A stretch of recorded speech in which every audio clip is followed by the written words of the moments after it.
Hello, food lovers! Today we are going to dive into a fascinating homemade trend that is taking kitchens around the world by storm, and I'm talking about making homemade cheese. Whether you are a culinary enthusiast like me or just love a good cheese platter, stay with us as we explore why more and more people are making their own cheeses at home. Whether you are a culinary enthusiast like me or just love a good cheese platter, stay with us as we explore why more and more people are making their own cheeses at home. You know what? There's something magical about transforming a simple gallon of milk into a beautiful wheel of cheese. It's an art that has existed for over 7,000 years and, believe it or not, it was actually discovered by accident. Let me tell you that ancient traders who transported milk in bags made from calf stomachs discovered that enzymes caused the milk to separate and form curds. Of course, back then they didn't know they were enzymes, but they knew that something in those bags was curdling the milk. Fast forward to the present, this ancient craft is experiencing an incredible renaissance in modern homes. Just look at these numbers. For example, supplies for making artisanal cheeses at home have seen a 200% increase in sales in 2023. Another thing, the hashtag homemade cheese has over 2 million posts on Instagram. Isn't that amazing? Online classes for cheese making have become very, very popular, and some teach thousands of students monthly online. But it's not just about following a trend. People are discovering that making cheese at home connects them to an ancient tradition while giving them control over what their food contains. But it's not just about following a trend. People are discovering that making cheese at home connects them to an ancient tradition while giving them control over what their food contains. From fresh ricotta to aged cheddar, homestyle artisanal cheesemakers are creating everything, from simple breakfast creams to complex aged varieties that rival artisanal products. And what's really exciting is how diverse the community of homemade cheesemakers has become around the world. We are seeing everyone from busy parents to retired couples, from city dwellers to suburban families, all coming together in a delicious adventure, on a delightful journey. Some do it to save money on expensive artisanal cheeses, others for the sheer joy, like me, of crafting something with their own hands. And, of course, I focus on teaching everyone on a global scale. And here's the best part, you don't need a fancy setup or years of experience to get started. In fact, you probably already have most of the equipment you need in your own kitchen, so you can start today if you want. Now you might be wondering, with so many amazing cheeses available in stores, in supermarkets, why would anyone want to make their own cheese? Well, let me tell you, there are some compelling reasons driving this DIY revolution. For example, first of all, it's all about controlling the ingredients, right? When you make cheese at home, you know exactly what's in your cheese and you know it doesn't have preservatives or artificial additives, just pure and simple ingredients. You can choose organic milk, adjust the salt content, the fat content, and even experiment with different herbs and flavors that you won't find in store-bought varieties. Simple. Now, let's talk numbers, let's talk costs. Sure, you can buy a block of basic cheddar cheese for a few dollars, but are you sure it's real cheese or is it processed cheese? What about those specialty cheeses? A pound of artisanal aged Gouda could easily cost $1.50 or more, depending on the age of the cheese, of course. If you make it at home, you're talking about around $1.25 just in ingredients. Over time, these savings really add up, especially if you're a cheese enthusiast, and as a bonus, you'll be making real cheese, preservative-free, healthier. But here's where it gets interesting, the experience of making cheese isn't just about the end product, it's about the process.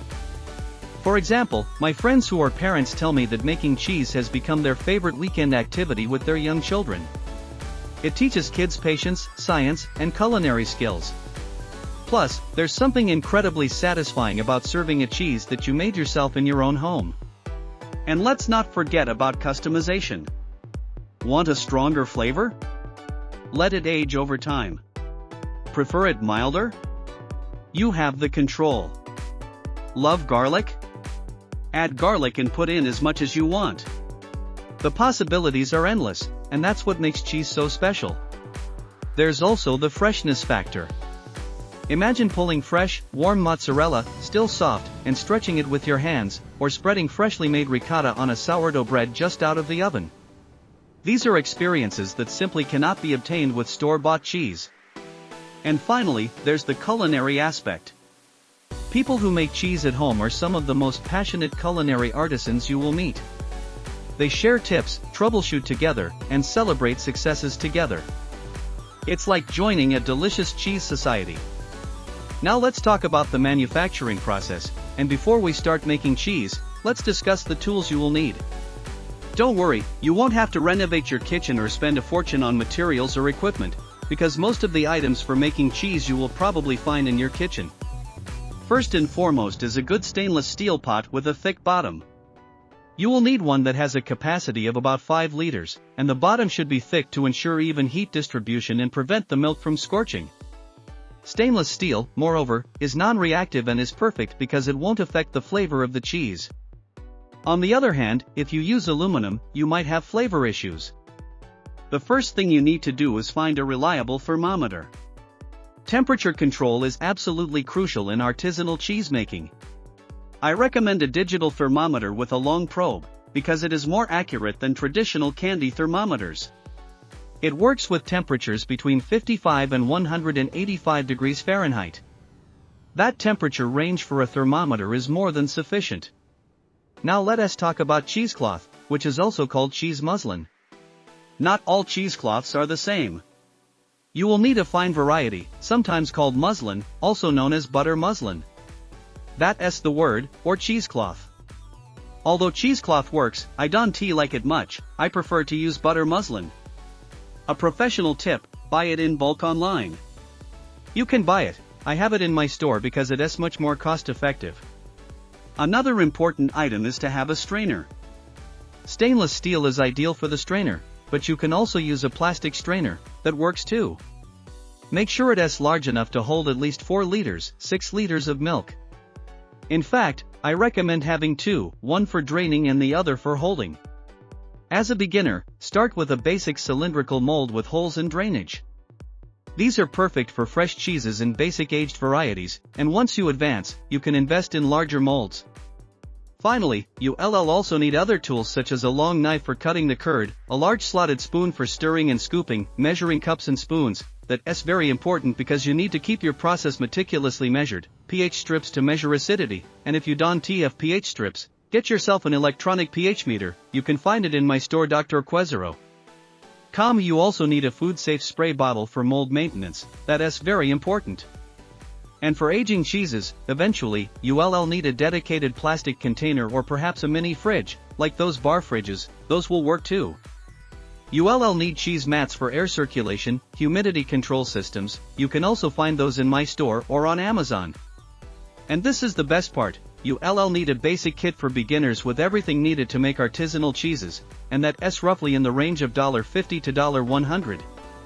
That's less than 2 pounds of premium aged cheese at your supermarket.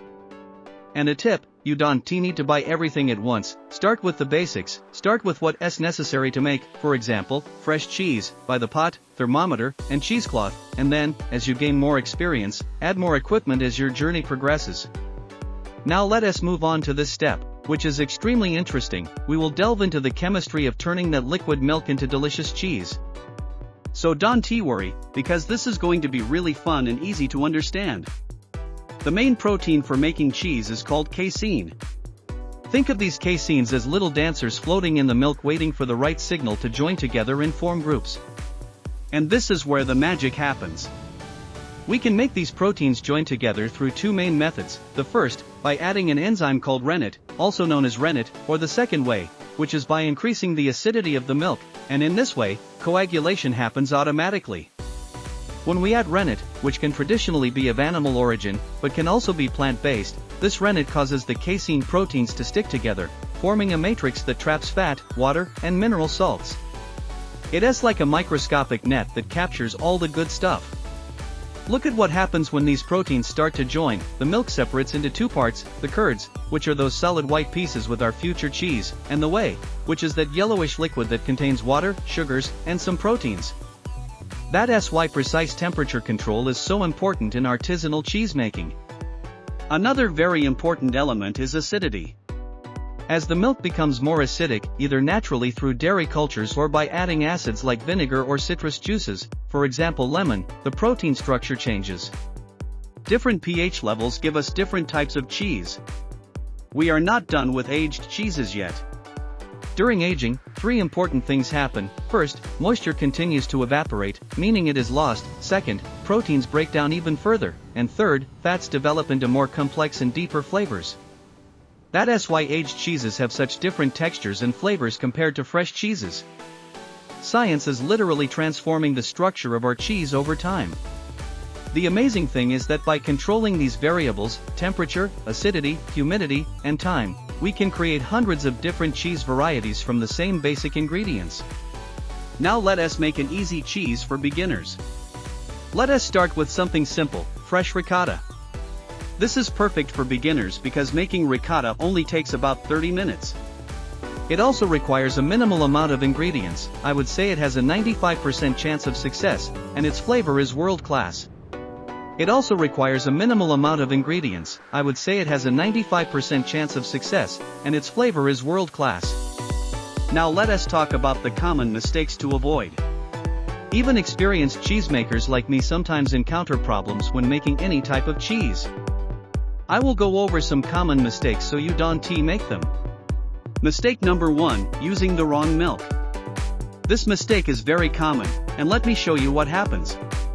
What happens when you use, for example, ultra-pasteurized milk? You will have normally pasteurized milk, or a beautiful curd forms. Here you have ultra-pasteurized milk that is barely curdled, it is practically liquid. This ultra-high thermal treatment damages the proteins because the heat prevents a strong and proper curd from forming. As a general rule, always check the milk container. You should always use pasteurized milk, not ultra-pasteurized. For example, you get a curd that becomes gummy, the fat separates strangely, and you get a grainy texture. And as advice, invest in a good thermometer and never stop heating the milk, even a 5-degree difference could affect your cheese. Now let us talk about mistake number 3, rushing the draining process. This is where patience becomes crucial. You will see a properly drained cheese that has a firm and even texture, and you will see a rushed drained cheese that is wet, loose, and crumbly. Remember, you can rush chemistry. Each style of cheese will need a specific draining time. Remember, you can rush chemistry. Each style of cheese will need a specific draining time. Mistake number 4, the salting situation. These are 3 common mistakes with salt. Mistake number 1 is insufficient salting, which will result in a bland cheese and poor preservation. Mistake number 1 is insufficient salting, which will result in a bland cheese and poor preservation. The other mistake you can have is over-salting, which will overshadow the flavor of your cheese and may also hinder its aging. And the third is uneven salting, which will create an inconsistent texture and flavor in the cheese you are making. As advice, every time you make cheese, measure the salt by weight and not by volume, and you will achieve more consistent results in your cheese making. Mistake number 5, poor sanitization. This is the silent killer of good cheese. First, I show you properly sanitized equipment, which produces clean and successful cheese, of course, and poor sanitization will lead to unwanted mold growth and therefore cross-contamination in your cheese. Everything that touches the cheese must be impeccably clean. As a tip, every time you handle your cheese, dip your hands in the sanitizing solution and handle your cheese with sanitized hands. Mistake number 6, inadequate aging conditions. There are 3 critical factors in aging. First, temperature control, second, humidity level control, and third, air circulation control. Common aging problems include cracking due to low humidity, unwanted mold from inconsistent or poor airflow, and spoilage due to inconsistent temperature. Once you master fresh cheeses, it's time to take a step further and explore more advanced varieties. Mozzarella is a great next step. It's soft, elastic, and perfect for melting in pizza. It's huge and also introduces you to the process of heating and stretching the curd. If you prefer a brine cheese, another option is feta cheese. It's crumbly, salty, and stored in a brine solution, which adds a whole new element to cheese making. Another very easy option is farmhouse cheese, also fresh cheese, which has a mild and very versatile flavor. And if you're ready to experiment with aging, you can try making a basic aged cheese, for example, like cheddar cheese. You can also make Gouda or a young cheddar. These will give you an idea of the aging process without requiring months or years of patience. And as you go beyond beginner cheeses, you will start to appreciate how small changes in technique can completely transform the texture and flavor of the cheese you are going to make. One of the most rewarding aspects of artisan cheesemaking is the sense of community it brings. Whether you attend a local cheese-making workshop or join an online forum, there are plenty of passionate people who love to share their knowledge with you. If you encounter a problem, for example, if your curds are not setting properly or your cheese is crumbling too much, there will always be someone there willing to help you and provide a solution. The community of artisanal cheesemakers is full of advice, encouragement, and tons of inspiration. Seeing what others are doing, learning new techniques, and exchanging ideas with other enthusiasts will take your skills to the next level, I assure you. And if you haven't joined an artisanal cheese making group yet, now is the time to do so. You can join my Facebook group on my official Dr. Quesero page, where you'll find plenty of tips and information. And besides being a fun and rewarding process, making artisanal cheese at home is also quite cost-effective. While there is an initial investment in equipment, usually ranging from $50 to $100, this pays off quickly when you compare the cost of homemade cheese to what you will pay at the supermarket. Depending on the type of milk and the ingredients you use, homemade cheese generally costs $25 to $45 per pound, while artisanal cheeses at the supermarket can cost between $40 and $85 per pound, depending on the cheese you are buying. This is a 100% difference. By making your own cheese, you will achieve fresh, high-quality results while saving money in the long run. And of course, there is the added satisfaction of knowing that you made it yourself with your own hands. Whether you're interested in saving money, being creative, or simply enjoying something you made yourself that is also delicious, making cheese at home is more than a trend, it is the resurgence of an ancient craft that brings communities together and unites people around the world. And if you're excited to start your journey in artisanal cheesemaking, sign up for one of my courses at Dr. Quesero. On my website, I have plenty of information that will help you on your path to making artisanal cheeses. See you in the next video.